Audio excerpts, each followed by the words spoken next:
Good morning, everyone. Sige po, yung mga currently nakatayo ngayon. Uy, sobrang lakas. Yan, yung mga nakatayo, you can settle down na po para makapag-start na po tayo. Sige po, again, good morning and welcome to Parañaque Bible Christian Church. Kamusta po kayo? Mabuti, no? Praise God kasi medyo umayos na yung panahon, no? Ilang weeks tayong inuulan and maraming batang laging nakangiti dahil walang pasok. But praise God, we have a good weather today and He allows us to gather and worship Him. Sige po, let's start. Before we go dun sa ating worship proper, gusto lang po namin mag-announce ng ilang mga items, no? Okay, first, if you want to be updated sa latest announcements or anything about PBCC, you can always check yung ating Facebook page. You can type in your browser yung facebook.com/PBCC Merville Park. Then also, next announcement. Okay, yan. So this coming Thursday, we will have our quarterly prayer meeting. This Thursday, tapos dito yan sa sanctuary. So as usual, whenever we are having this quarterly prayer meeting, diba, yung mga Bible studies natin are, kumaga pinopostpone muna natin in preparation for this. So we welcome you to go here sa Thursday to celebrate ang quarterly prayer meeting natin. Yan, dinner will be served daw at 6 p.m. So, at least mga before 6 p.m. andito na kayo, no? The next. Okay, we invite everyone to attend yung men's fellowship. Every Saturday yan at 9:30 a.m.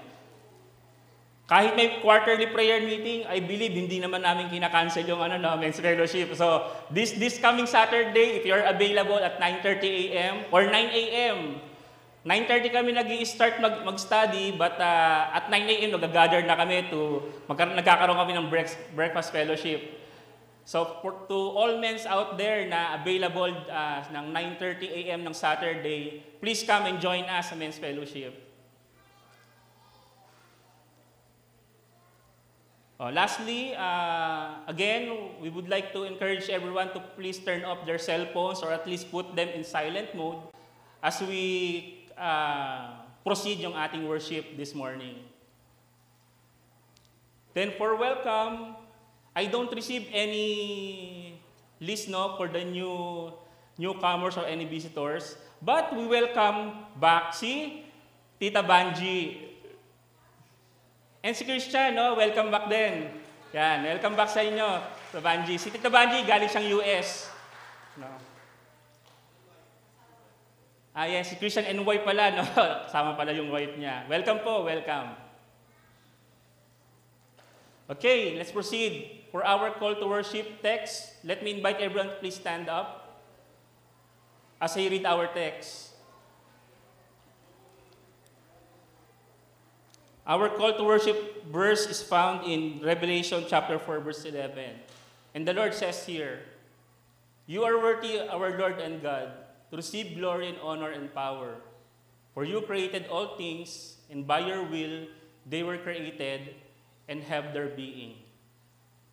You can sit down and join me in a prayer.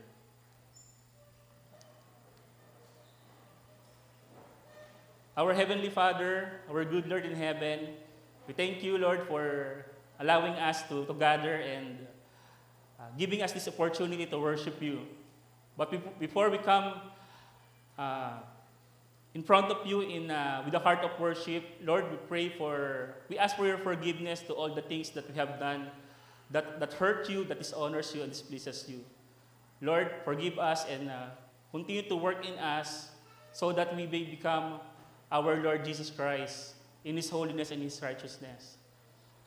Lord, we pray for your guidance and leading as we proceed this worship service. Everything that we will do, it may give glory and honor to you. We pray for all the people that you will use in this service, to our pastor, Pastor Rene, who you will use to share the word, your word, to our praise and worship team who will lead us into congregational worship, to our tech booth team, to the office staffs, and even to our Bible study teachers who will conduct the teaching to our kids, to our young ones this morning. Lord, we also pray for the leaders of this church, to our pastors first, to Pastor Benji, our senior pastor, to here in TBCC, to Pastor Louie in Silang, and Pastor Toto in Pangasinan. We pray, Lord, for your continuous guidance and blessing and protection to them and their families. We also pray, Lord, for the Elders Council, to the Deacons Council, and to the Board Council, to every decisions that we need to make. Lord, guide us and help us, Lord. We also pray, Lord, remember to pray for the church staffs, to the ministry heads, and to the every volunteers that you call for ministry here in TBCC. We pray, Lord, for protection and blessing and guidance to them. We also pray, Lord, to all the people that you place here in TBCC, that we always be reminded of who we are in you, especially when we are out of this church, when we are living our lives as individual. We pray, Lord, for your continuous protection and guidance and blessing as well for each and every one of us. Again, Lord, we thank you for this morning, and may all the things that we are going to do this morning will give you glory. This all we ask in prayer in Jesus' name. Amen.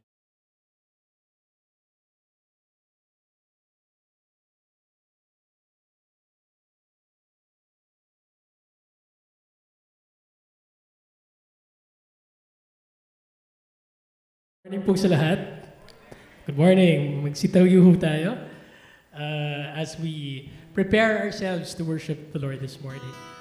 I just wanted to share a brief passage lang about mga devotions ko during this week.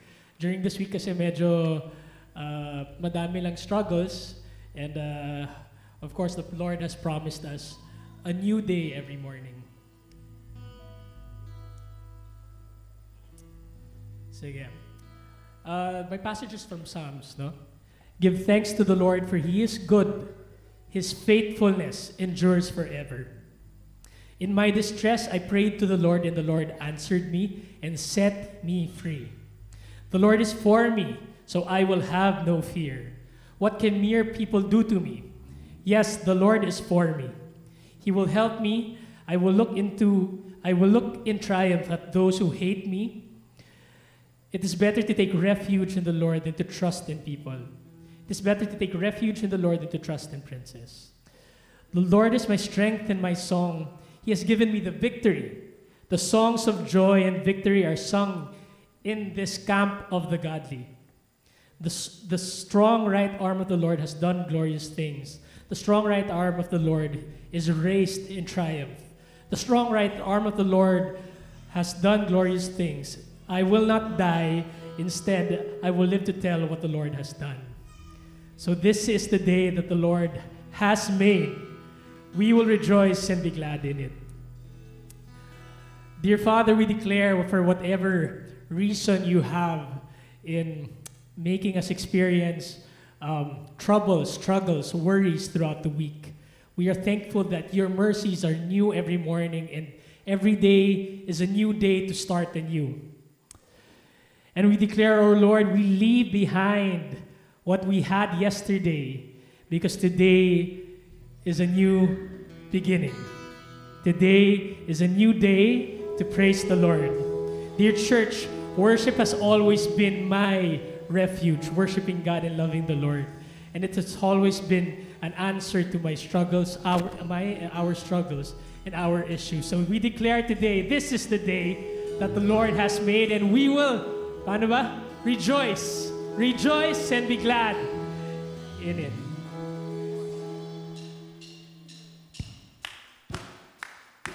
Put our hands together.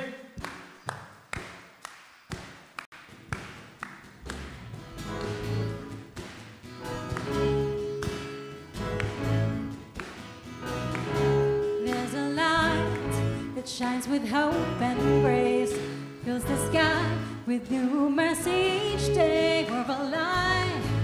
Let your glory pour out, Jesus. There's a joy that overwhelms our souls, 'cause we know our God is in control. Overflow. Let your favor pour out, Jesus. This is the day that the Lord has made. We will rejoice and be glad in it. This is the day that the Lord has made. We'll rejoice and be glad in it. We'll rejoice and be glad in it. Thank you, Lord, for this day. There's a joy that overwhelms our souls, 'cause we know our God is in control. Overflow. Let your favor pour out, Jesus. Let's sing it again, Jesus. Jesus. This is the day that the Lord has made. We will rejoice and be glad in it.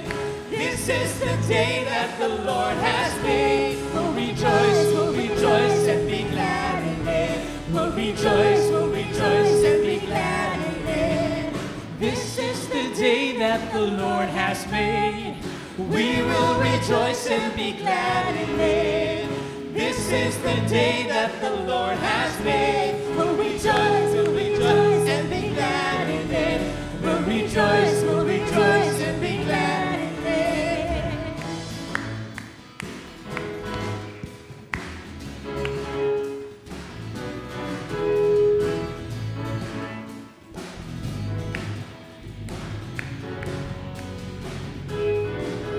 Leave behind what happened yesterday, 'cause today there's a new thing happening.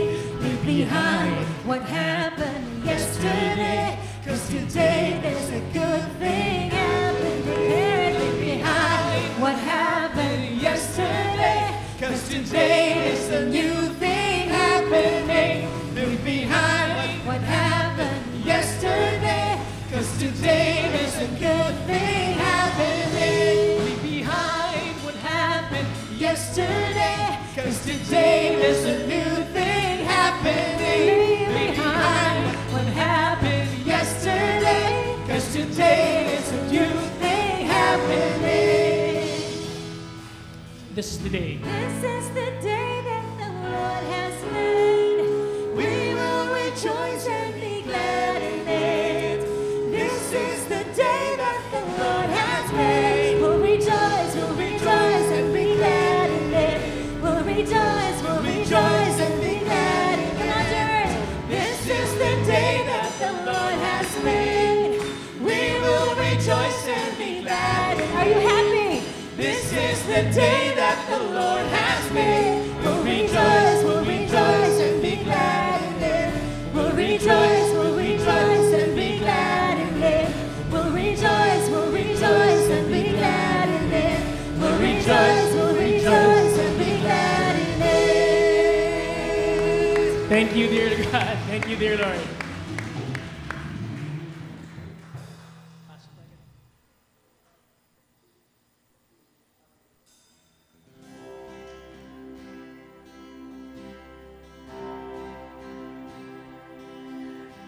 This is the day that the Lord has made, and it is a new day, a new time to worship the Lord. Let me share another verse in Psalm 8, 1-4. Lord, O Lord, how majestic is your name in all the earth. You have set your glory in the heavens. Though the praise of children and infants, you have established a stronghold against your enemies, to silence the foe and the avenger. When I consider your heavens, the work of your fingers, the moon and the stars which you have set in place, what is mankind that you are mindful of them? human beings, us, that you care for them and you care for us. This shows really how great the Lord is. And as small as we are, and as little opportunities that we have this week to praise the Lord, we thank you, dear Father, that for this day that you have given us the opportunity to be alone, to be in a congregation, to worship you, to worship your greatness.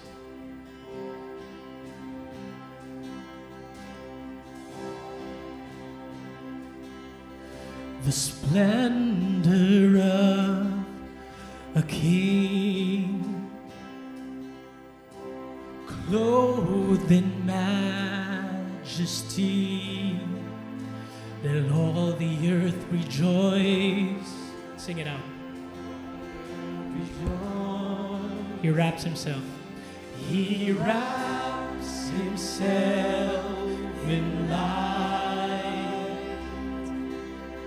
and darkness rise to hide, and trembles at his voice, and trembles at his voice. Lift your voices. How great is our God. Sing with me, how great is our God. And oh, we'll see how great is our God. Age to age. Age to age he stands, and time is in his hands, beginning and the end, beginning and the end. The Godhead three in one, Father, Spirit, Son, the Lion and the Lamb, the Lion and the Lamb. Sing out. How great is our God. Sing with me, how great is our God. And all will see how great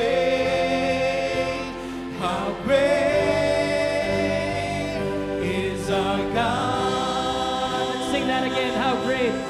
How great is our God. How great is our God. Lift your voices. Sing with me, how great is our God. And all will see how great is our God. You are the name above all names, dear Lord. Name above all names. You the name above all names. You are worthy of our praise.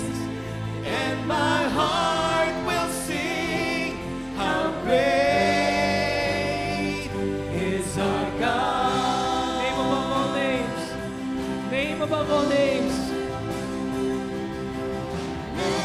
Above all names, you are worthy of all praise, and my heart will sing how great. Name above all names. God, lift him up. Lift your voices. Name above all names. You're the name above all names. You are worthy of all praise, and my heart will sing how great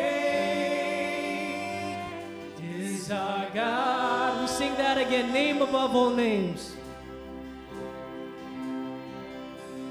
You're the name above all names.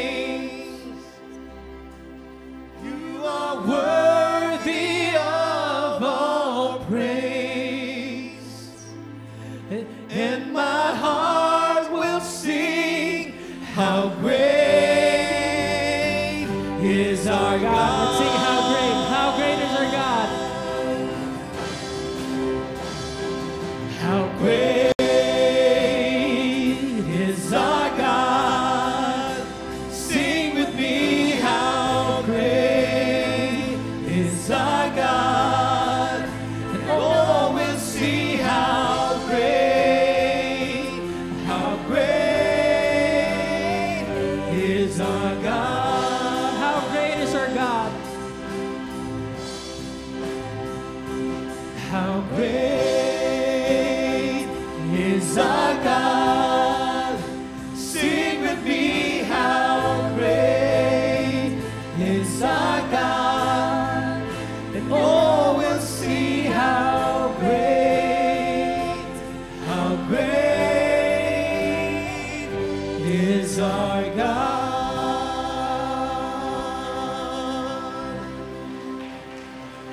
Thank you, dear Lord. Thank you.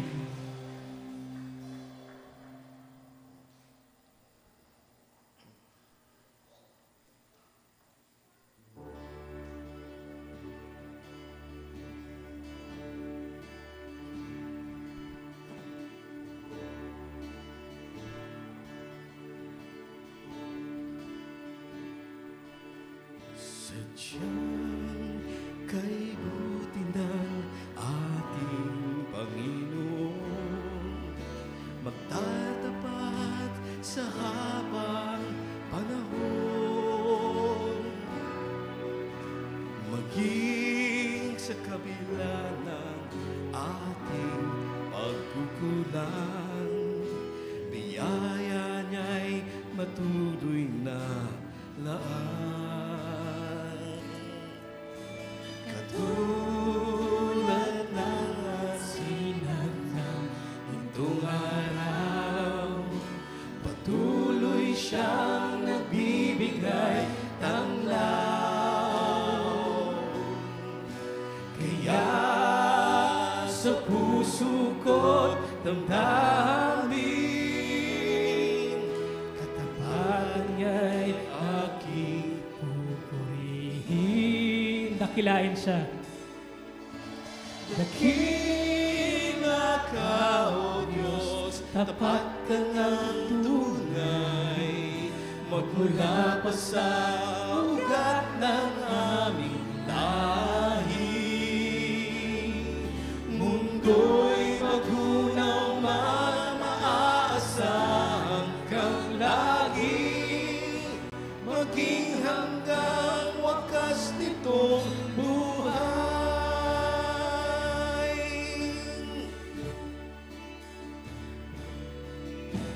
Kaya, O Diyos, ika'y aking pupurihin.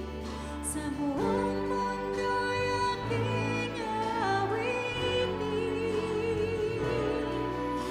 Dakila ang iyong katapatan,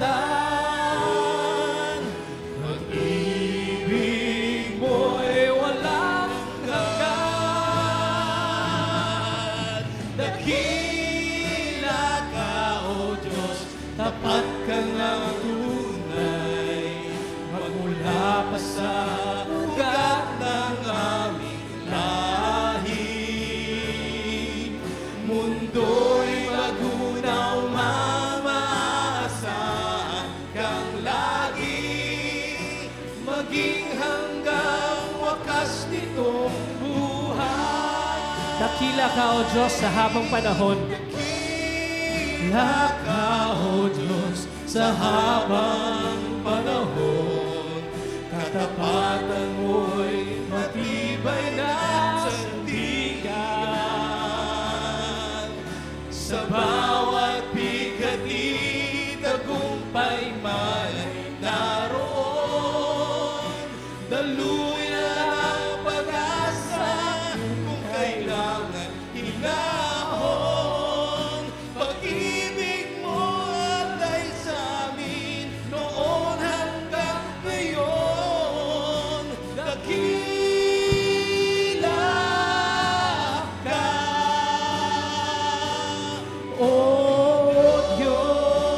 Kantahin natin ulit. Dakila ka.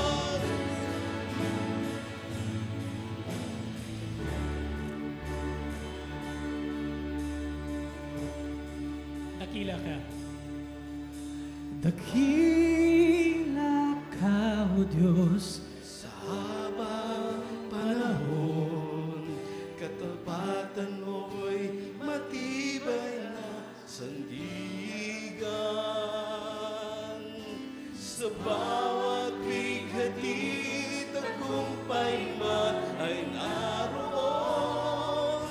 Daluyan ang pag-asa kung kailangan hinahon. Pag-ibig ko'y alay sa amin noon hanggang ngayon. Dakila ka, dakila ka, dakila ka, O Diyos.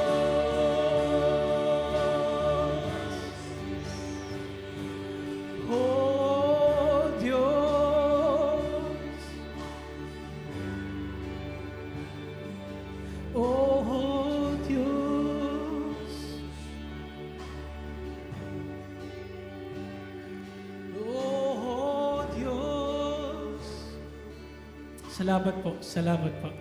Pwede ho natin kantahin yung part na sa bawat bighati. Na tayo lang.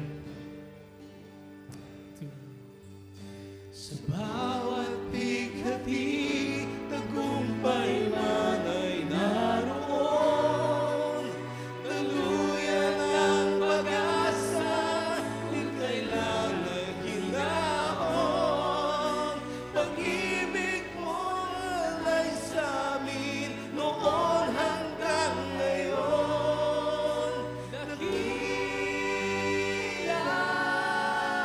ka, dakila ka, dakila ka, O Diyos. Salamat po, Panginoon. Purihin siya.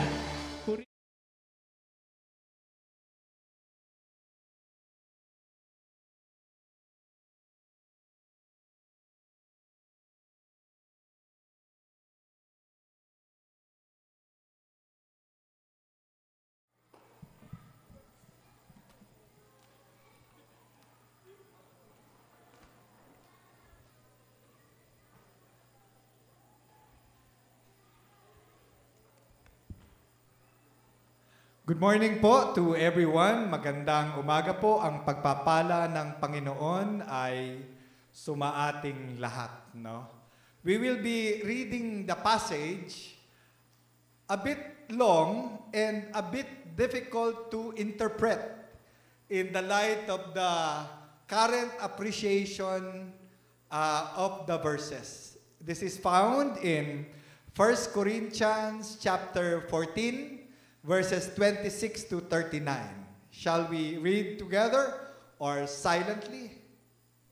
What then shall we say, brothers and sisters?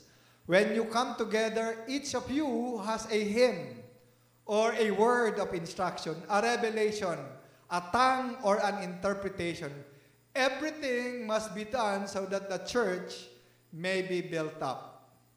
If anyone speaks in tongue, 2 or at least 3 should speak, one at a time, and someone must interpret it. If there is no interpreter, the speaker should keep quiet in the church and speak to himself and to God. No? 2 or 3 prophets shall speak, and the other should weigh carefully what is said. And if a revelation comes to someone who is sitting, the first speaker should stop. For you can all prophesy in turn, so that everyone may be instructed and encouraged. The spirits of the prophets are subject to the control of the prophets. For God is not a God of disorder, but of peace, and in all the congregation of the Lord's people. Women, ito yung medyo difficult part dito, should remain silent in the churches. They are not allowed to even make an announcement. They are not allowed to speak, but must be in submission as the law says. Meron pang batas na pinagbasihan, ano? If they want to inquire about something, they should ask their own husbands at home. For it is a disgrace. Yung word na ginamit ng iba, shameful. Yung Greek word, skandalon.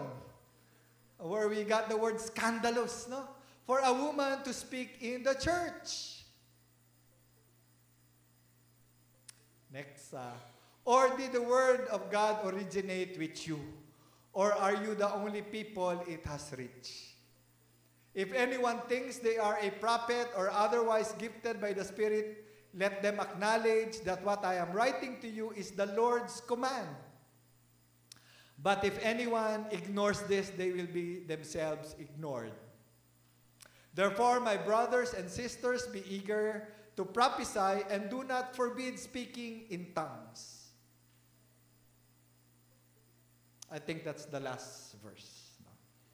Before we go to the text, sinasabihan ko si Arthur Toy, bakit yung difficult passages naman binibigay mo sa akin?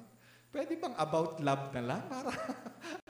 Parang mas okay mag-speak doon. No? Before we go through the nitty-gritty of the verses, can I ask you, can a mother become a father?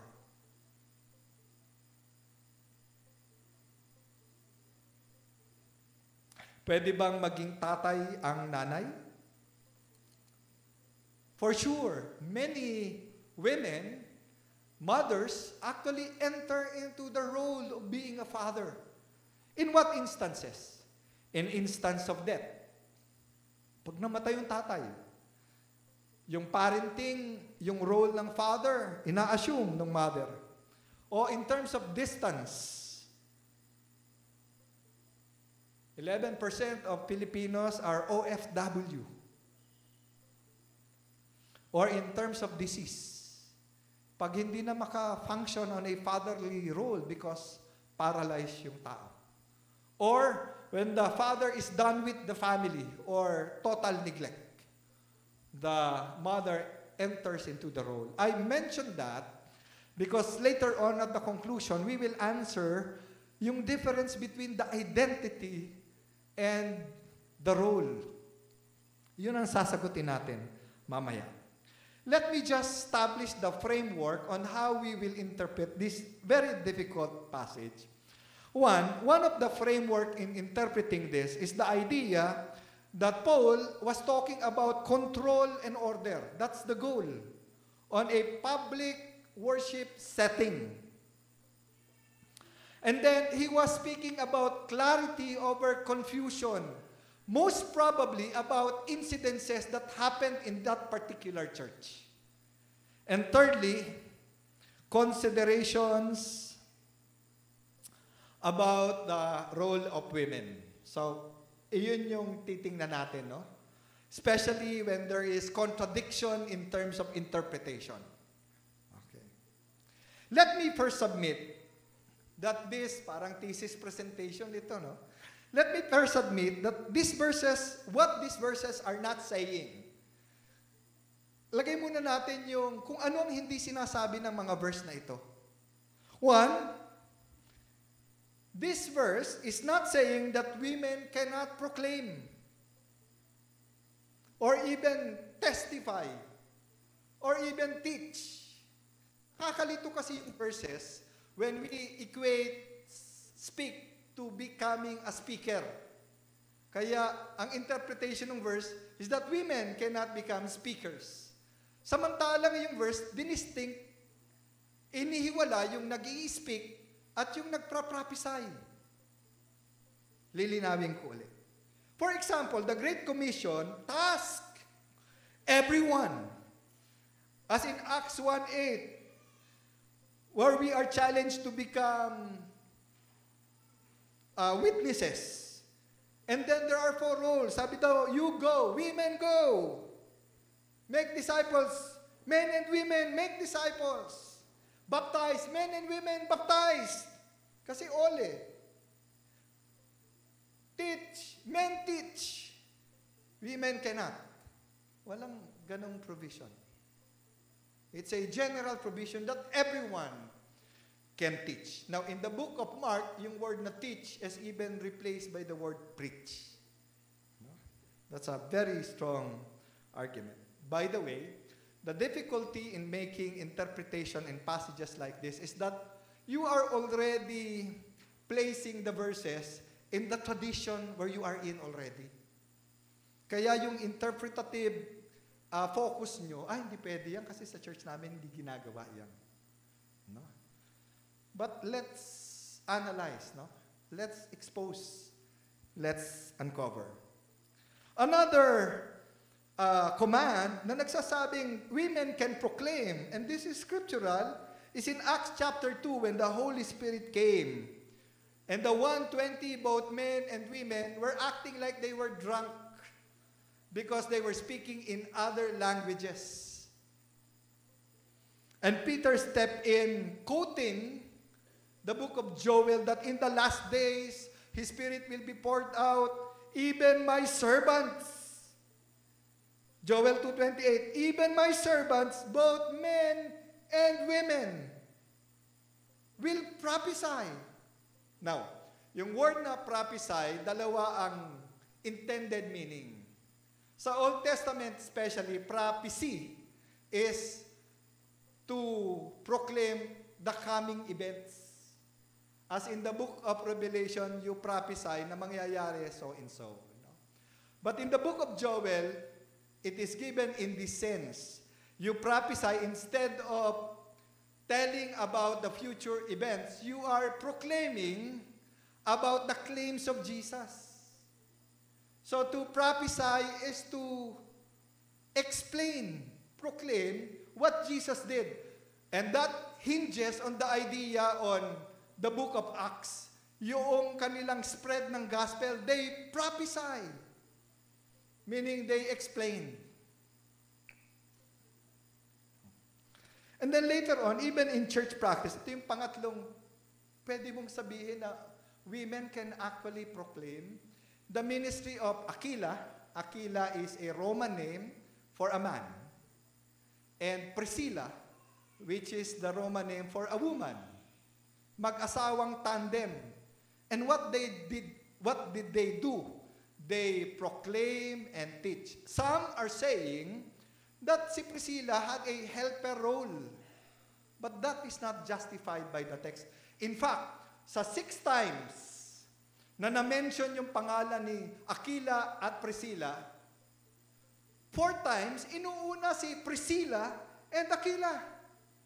Now, in the book of Acts, this is significant, yung reversal of the title of names, because remember that in the book of Acts, it was Barnabas and Paul. Barnabas and Paul. Ibig sabihin, ang may primary role, si Barnabas. Pagdating mo sa Acts 11, it was no longer Barnabas and Paul. It is now Paul and Barnabas, signifying the reversal of Paul leading. Kay Aquila and Priscilla seems to follow the same.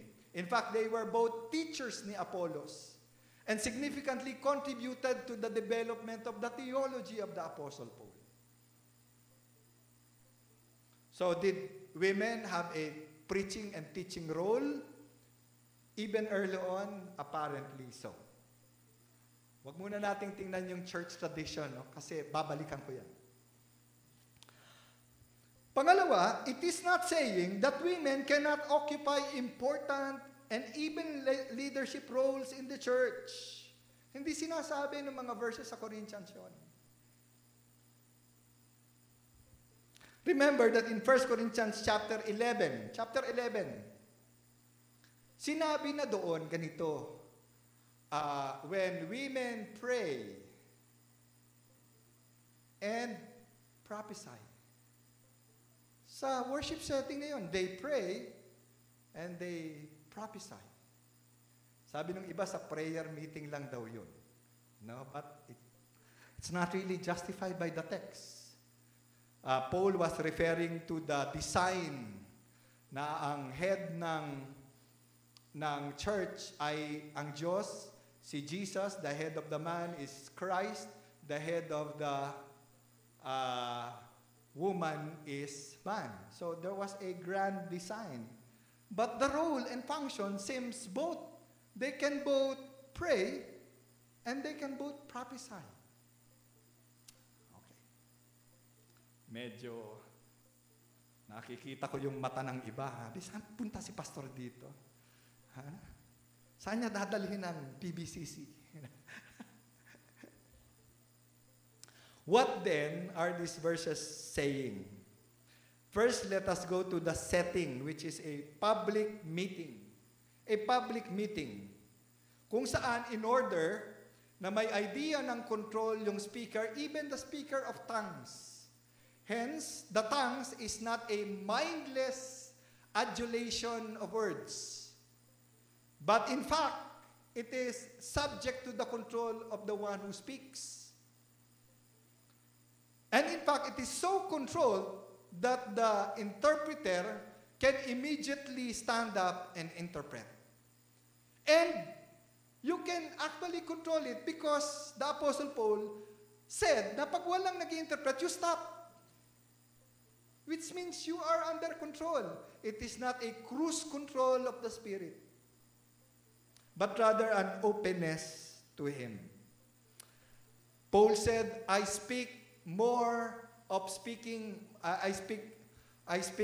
although I speak in tongues more than any one of you, but I do it in private. Because I would rather prophesy for the edification of the church. So yung idea na mayroong order, it is not a mindless recitation of syllables. And in another verse, it is even a supernatural proclamation in another language, so that the one who listens, interprets, may be able to understand. Halimbawa, ikaw ay Chinese. Ay, hindi ka naman Chinese, and all of a sudden, you spoke in Chinese. In-interpret. Halimbawa, ang sinabi mong Chinese word, tong kantang tong, yung interpret na, itong song daw na ito. So, ibig sabihin, merong order of clarity. The goal is control, order, and clarity. So, let's go to the meat. No? Ito ang medyo mahirap. Isa-isahin ko muna. Women should remain silent. They should not speak. Not to speak. To submit themselves or control themselves. Kasi ang previous na usapan, remember, is that the one who prophesies, the one who speaks in tongue, can control. So, ganun din daw yung mga kababaihan. They can control it. Although, pag marites ka, mahirap pigilan yun, ano?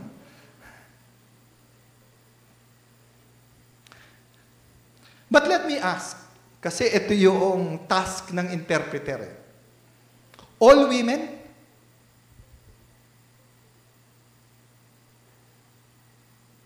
All women? Kasi yung next verse, 35 said, they should consult their husbands. So not all women. Married women lang. Single pala pwede. Yeah. All women.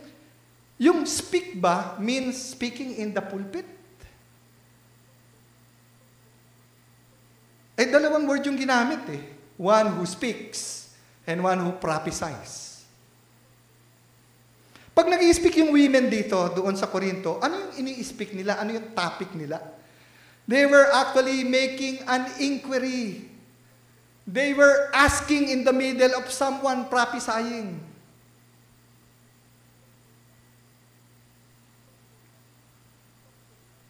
Hindi lang yun.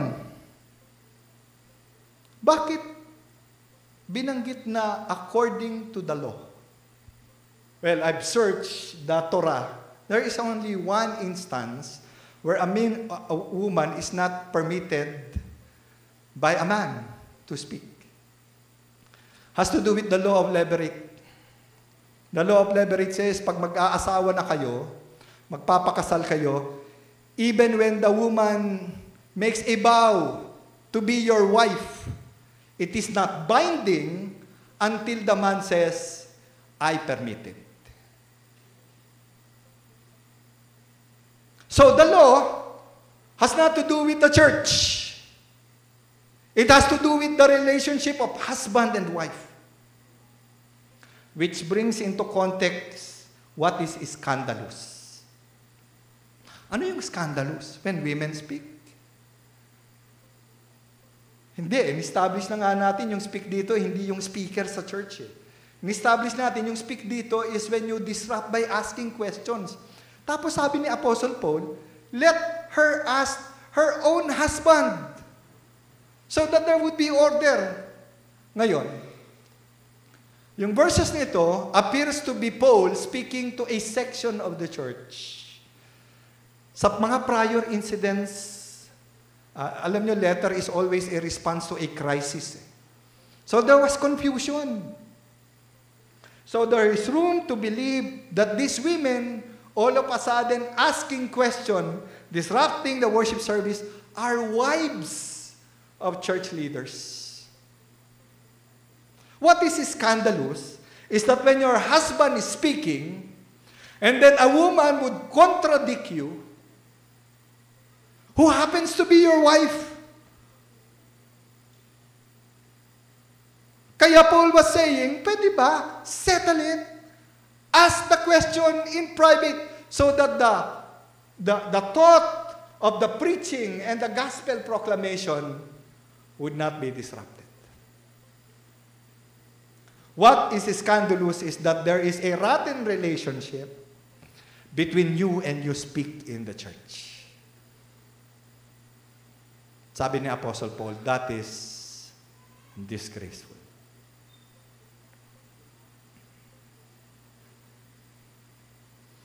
Now, there is some perspective na yung tongues nagsis na, no? Hindi na kailangan. So, there is, this is a school of thought na pinagdidebatehan sa seminary. I have to say that I am from a cessationist perspective. Pero let me just say that two authors na malapit sa puso ko are actually do not see eye to eye sa bagay na ito.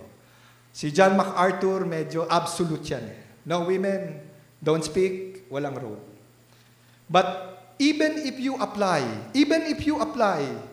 from an absolute sense yung verses na ito, no woman will ever come to the pulpit and even make an announcement. Which becomes a contradiction in practice because ikaw ay nagtuturo sa elementary school, ikaw ay teacher ng mga high school. Yung pastor nyo, naging estudyante mo pa nung nag-MA, pagkatapos hindi ka pagsasalitain. Or you are a business executive in which you preside a lot of meetings and you conclude a lot of transactions and you cannot even speak. What does it tell us? Ganito po yun. If you believe that the tongues have already ceased, according to sa verse, doon sa verse lang muna tayo, wala munang mga cross-references. If you believe that the tongues have already ceased, then the command that goes with it about permitting women has already ceased as well. Iyon yung nuances ng interpretation.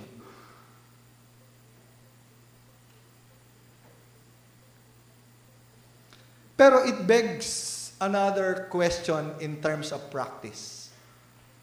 Kasi I understand the worries of a lot of evangelicals to the point that they disciplined si Rick Warren, yung kanyang denomination hindi na kasama sa Southern Baptist Association because they finally opened yung pulpit nila to not only appoint but actually ordain women ministers.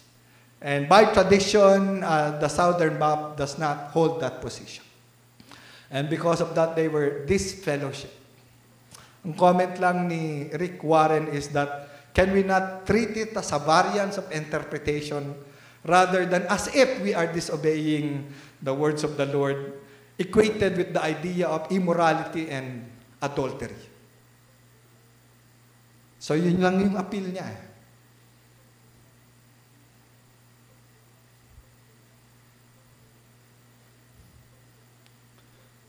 But even in verse 39, do not forbid speaking in tongues. Huwag pigilan. Pero ang in-encourage is the preaching or the prophesying. Sa akin naman, kapag dumating yung may speak in tongues dito, i-apply natin yung scriptural mandate. Pag walang nag-interpret, sabihin kapatid, sabi ng scriptures, kaya mong kontrolin yan. Please stop. Walang nag-interpret.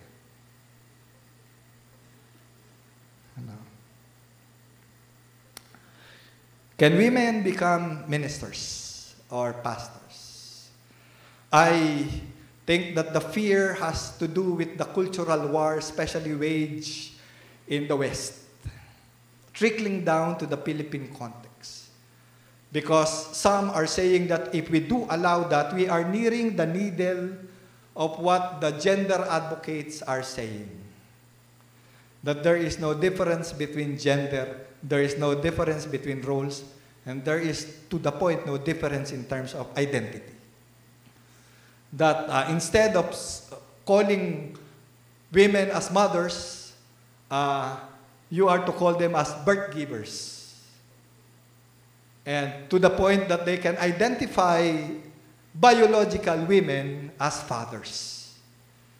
Ang sabi nung, on the more conservative side, we would not rather thread the needle going over the practices of feminism, especially at the onset of the church.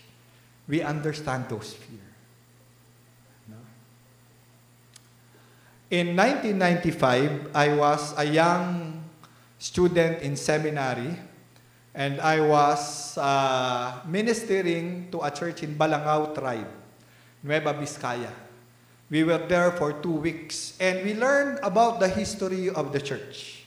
It was a good church, full of leaders. Ang leader nila sa Pastor Leo Lucasi, yung anak niya naging student ko sa Phoebias. Pastor Leo was a product of a certain missionary, and then later on, evolved to the Translator Association of the Philippines, translating Bibles to the local dialect. The one who founded the church was a missionary doctor. A woman. When she came, she was alone. And she struggled to put up and organize and do house to house until one believer came. And another, until they put up a fellowship, was able to train a lot of men. And when the men were ready, she stepped down and gave the role to the men. And she became more of a consultant and mission advisor.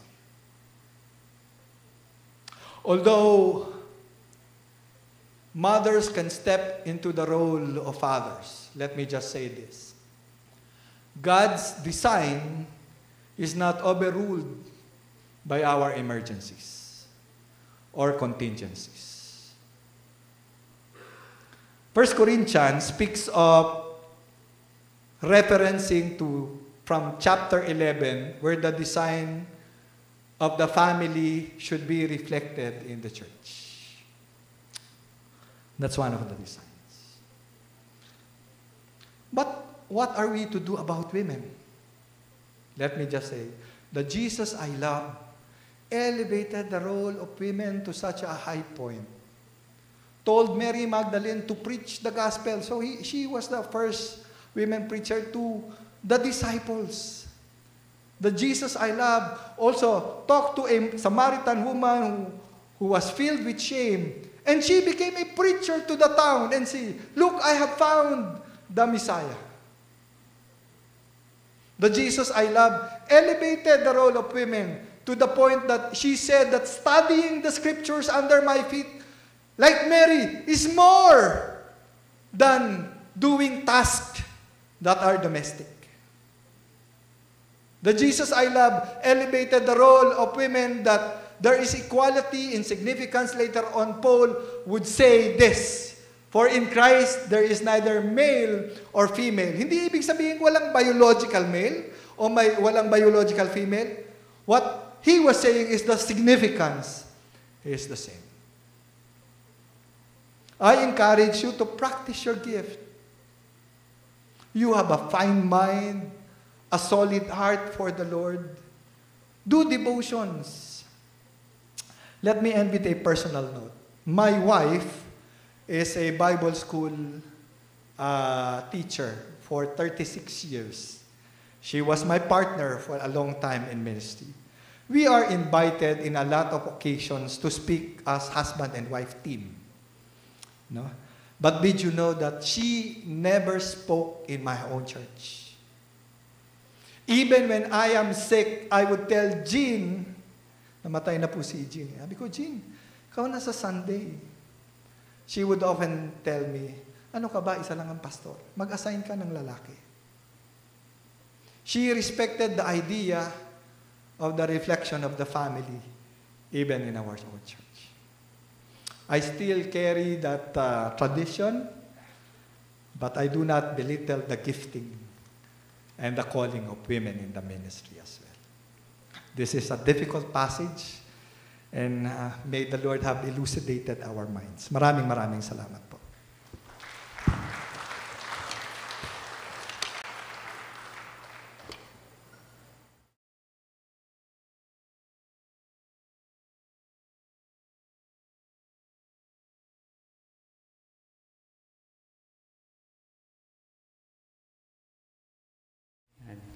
Praise the Lord for His shared word, no? And thank you, Pastor Rene, for sharing it to us. Okay, so let's continue our service and let's proceed doon sa ating tithes and offering. Before that, let me read to you yung ating verse in Malachi chapter 3, verse 8 to 10. Sabing ganun, "Will a man rob God? Yet you have robbed me. But you say, in what way have we robbed you? In tithes and in offerings. You are cursed with a curse, for you have robbed me, even this whole nation. Bring all the tithes into the storehouse, that there may be food in my house. And try me now in this, says the Lord of hosts, if I will not open for you the windows of heaven, and pour out for you such blessing that there will not be room enough to receive it." Praise the Lord. May I ask the deacons to help me gather the offerings?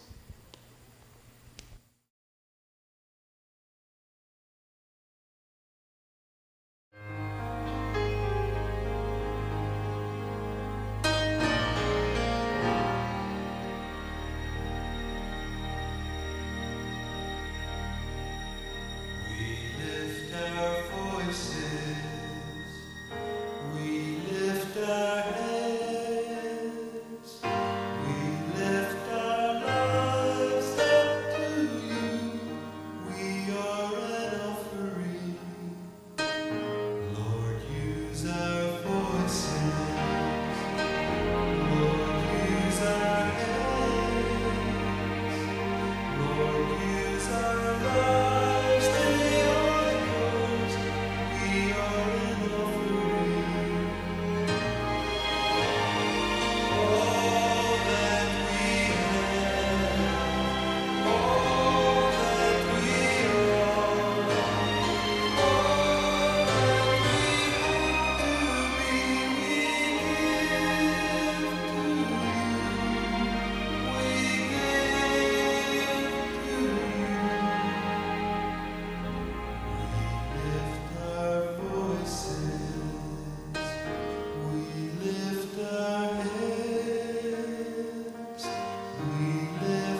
May I ask everyone to rise? And let's pray to these offerings. Ama naming Diyos na dakila sa lahat, kami po una sa lahat ay nagpapasalamat sa inyong patuloy na pagbibigay sa amin ang mga pangangailangan. And pag-iingat na rin sa amin, pagbibigay sa amin ng magandang kalusugan, magandang perspective sa buhay, even Lord sa relationships with our families and our friends and relatives. We thank you for all those things. And higit sa lahat, Panginoon, ang pananampalataya na meron kami. That's why we are obeying this word of you with regards sa offering. So now, Lord, we lift this up, itong mga halaga na ito, and we pray, Lord, that you use this for your glory and honor. And we also pray, Lord, for those people who will handle this, who will manage this amount, that you bless those people and protect them, Lord, from any temptation. Again, Lord, we thank you we love you. In Jesus' name we pray. Amen.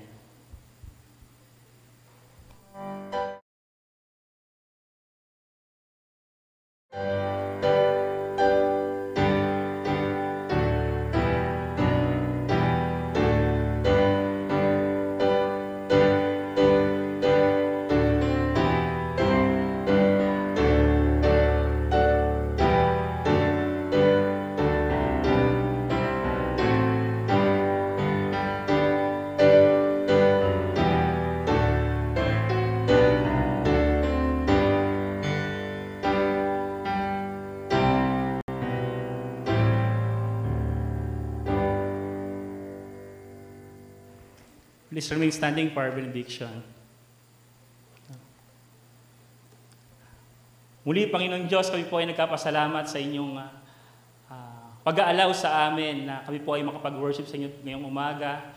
And as we go our ways, Lord, to part ways to sa aming fellowship, kami po ay nanalangin ng patuloy niyong pag-iingat sa amin, protection, and blessing na din po. Now unto Him that is able to keep you from falling and to present you faultless before the presence of His glory with exceeding joy, to the only wise God, our Savior, be glory and majesty, dominion and power, both now and ever. Amen.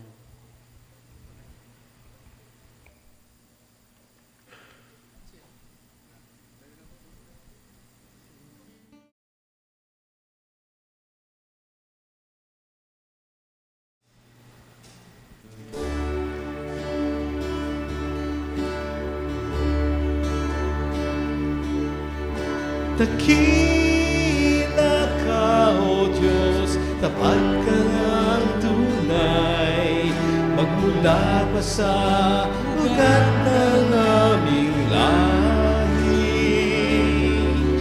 Mundo'y magunang mamaasahan kang lagi, maging hanggang wakas nitong buhay. Dakila ka, O Diyos, tapat ka ng tunay, magmula pa sa ugat ng aming lahi. Mundo'y magunang mamaasahan kang lagi, maging hanggang wakas nitong buhay.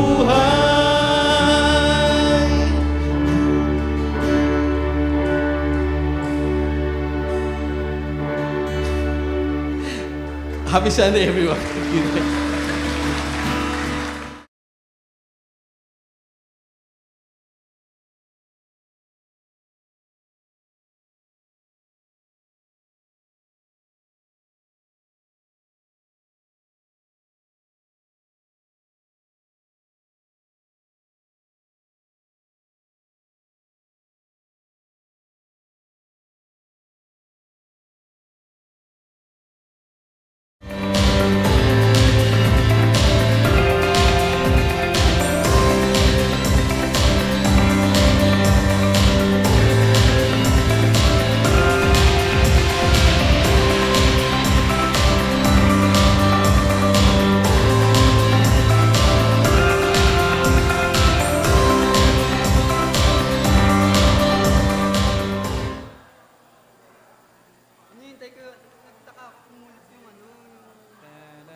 Tawa-tawa ka, kala mo ah.